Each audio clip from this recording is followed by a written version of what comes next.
1। এখন থেকে ঠিক 30 ডেজ চ্যালেঞ্জ। হ্যাঁ, এখন থেকে ঠিক 30 দিন 30টা কলকা ওয়ার। দেখাই যাক এই 30টা কলকা কাজ আমি কমপ্লিট করতে পারি কিনা।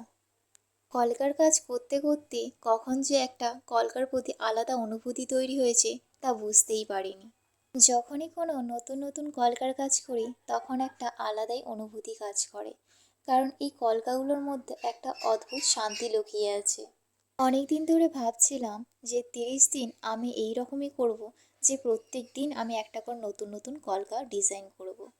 কিছুটা দেখে আর কিছুটা নিজস্বতা বজায় রেখে, কারণ প্রত্যেকটা কিছু আমরা কাজ করে থাকি কোনো না কোনো কিছু দেখে।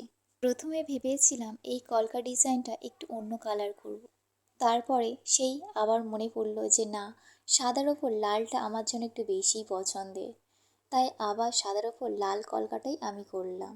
আর এই কলকার ডিজাইনটা করতে করতে আমার প্রায় 1 ঘন্টা সময় লেগে গেল। 30 দিনের চ্যালেঞ্জের মধ্যে আমি কিন্তু আজকের একটা দিন কমপ্লিট করে ফেললাম।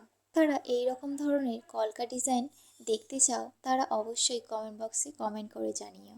তোমাদের কাছে যদি কোনো কলকা ডিজাইন থাকে সেটা আমাকে কমেন্ট বক্সে কমেন্ট করতে পারো, তাহলে সেই কলকার ডিজাইনটা আমি নেক্সট ভিডিওতে দেখানোর চেষ্টা করব। আর এই ডিজাইনটা তোমাদের কেমন লাগছে অবশ্যই কমেন্ট বক্সে কমেন্ট করে জানিও। দেখা হচ্ছে নেক্সট ডেতে।